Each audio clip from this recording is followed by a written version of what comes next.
మరొక breaking news చూస్తున్నాం. హైదరాబాద్ లోని అత్తాపూర్లో యువతి కిడ్నాప్ కలకలం రేపింది. కారులో యువతిని ఎత్తుకు వెళ్లారు నలుగురు దుండగులు. సీసీ ఫుటేజ్ ను పోలీసులు పరిశీలించారు. దుండగుల కోసం పోలీసులు గాలింపు చర్యలు చేపడుతున్నారు.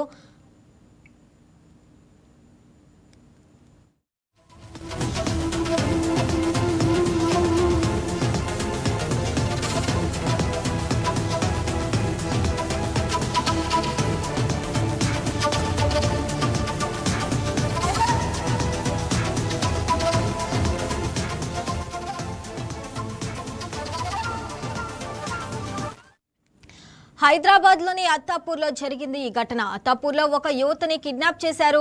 దీంతో అక్కడ కలకలం రేగింది. కారులో ఒక యువతిని కిడ్నాప్ చేసినట్లు తెలుస్తుంది. నలుగురు వ్యక్తులు కారులో వచ్చి ఆ యువతిని కిడ్నాప్ చేశారు. సీసీ ఫుటేజ్ ను పరిశీలిస్తున్నారు పోలీసులు. దుండగుల కోసం పోలీసులు గాలిస్తున్నారు. తార్ కారులో వచ్చిన నలుగురు దుండగులు యువతిని కిడ్నాప్ చేశారు. సమాచారం అందుకున్న రాజేంద్రనగర్ డీసీపీ శ్రీనివాస్ వెంటనే ఘటనా స్థలానికి చేరుకొని పరిస్థితిని సమీక్షించారు. పోలీసులు అక్కడ సీసీటీవీ ఫుటేజ్ ను క్షుణ్ణంగా పరిశీలించారు. అయితే ఇది నిజంగా కిడ్నాపా లేక దీని వెనుక మరేదైనా ఇతర కోణం ఉందా అనే దిశగా పోలీసులు ముమ్మర దర్యాప్తు చేస్తున్నారు.